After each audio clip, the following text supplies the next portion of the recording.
Quatrième partie, vide-moi de moi-même et remplis-moi de toi seul. Tu cherches Dieu aussi, cherche. Naaman est descendu vers le Jourdain. La Bible dit, dans 14, la Bible dit, il descendit alors et se plongea cette fois dans le Jourdain, selon la parole de l'homme de Dieu. Pas dans Damas, selon les pensées de Naaman.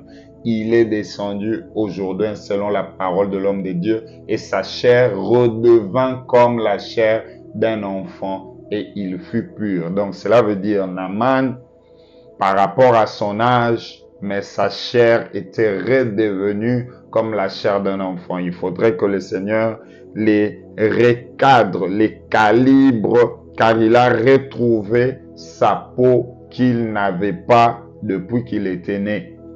Alléluia, sa peau est redevenue pure. Alléluia. Maintenant, nous allons retenir comme principe.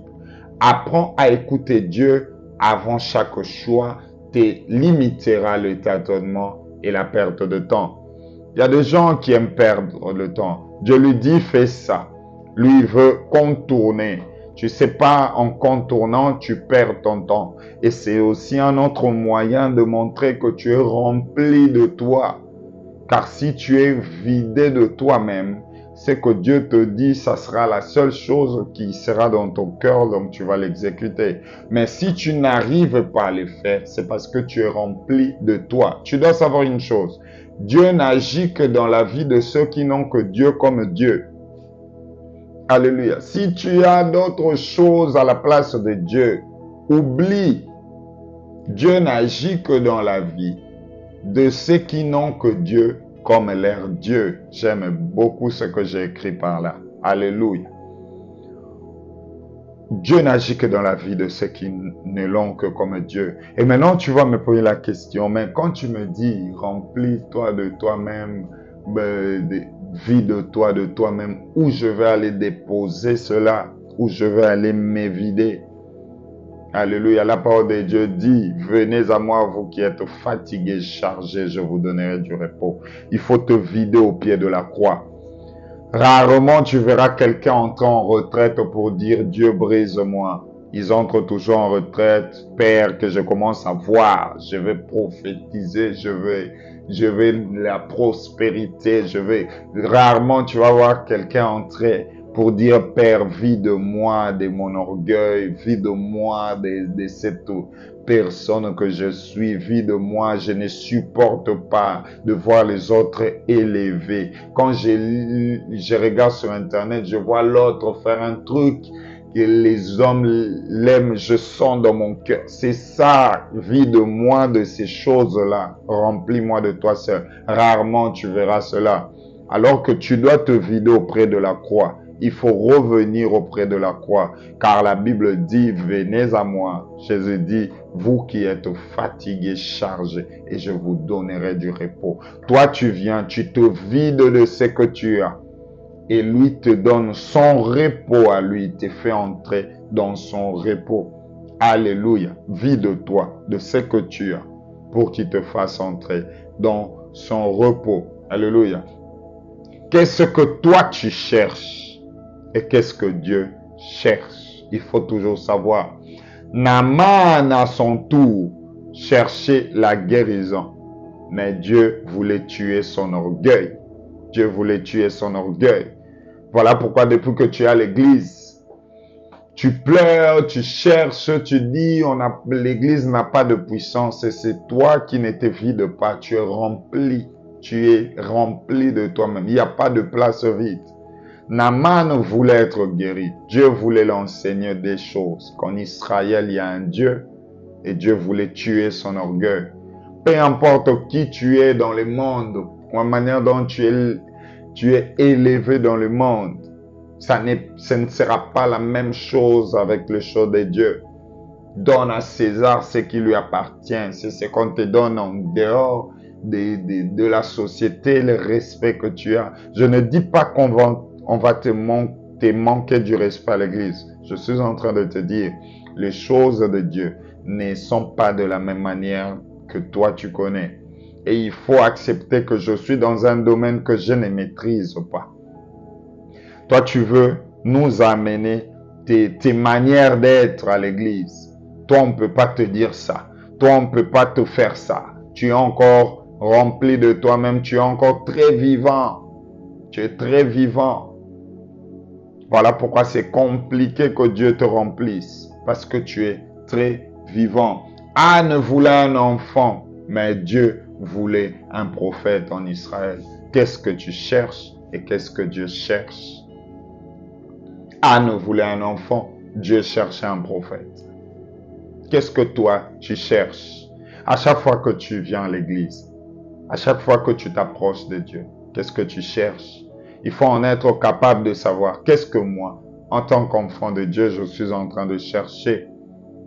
Le jour que Anne a compris que Dieu voulait un prophète, le jour que l'Esprit de Dieu lui a soufflé cela, Anne a dit, si tu me donnais un enfant, je le mettrai au service de ton royaume. C'est ces jours-là que l'enfant est venu.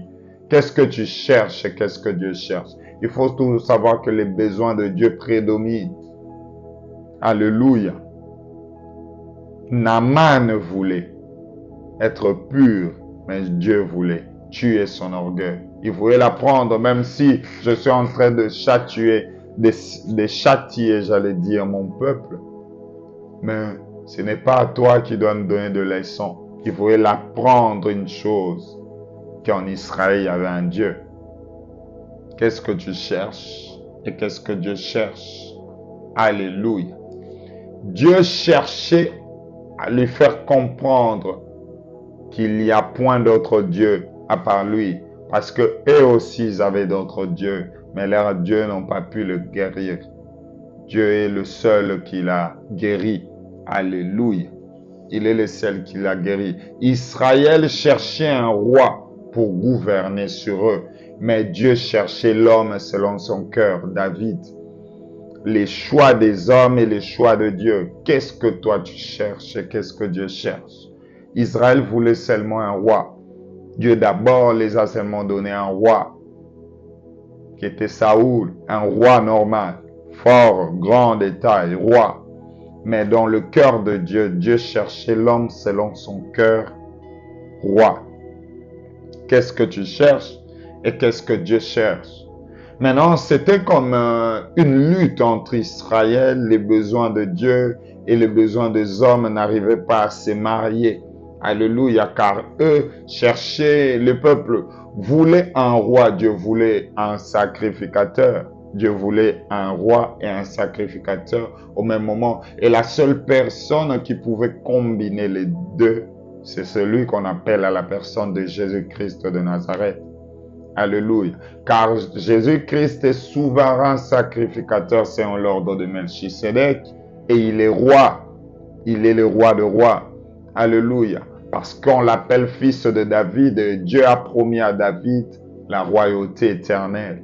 Alléluia. Car la Bible dit dans le livre d'Hébreux que ton trône, ô Dieu, est éternel, car tu as eu l'iniquité, tu as aimé la justice. Voilà pourquoi ton Dieu t'a oint d'une huile supérieure au-dessus de tes égaux. Ton trône, ô Dieu, est éternel. Alléluia. Ton trône est éternel. Et si vous lisez la parole de Dieu dans le livre d'Hébreux 5, 6, la Bible dit, et Christ ne s'est pas non plus attribué la gloire de devenir souverain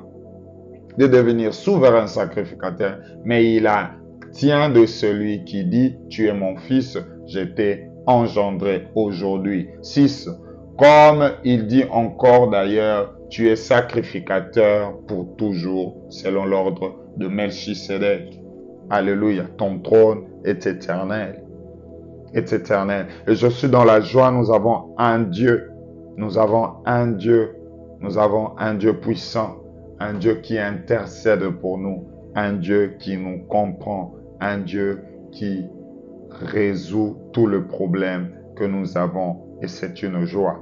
Et nous allons continuer dans la partie 5. C'est là où nous allons terminer. Nous allons prier pour que Dieu nous vide de nous-mêmes et qu'il nous remplisse de lui seul. À suivre. Merci.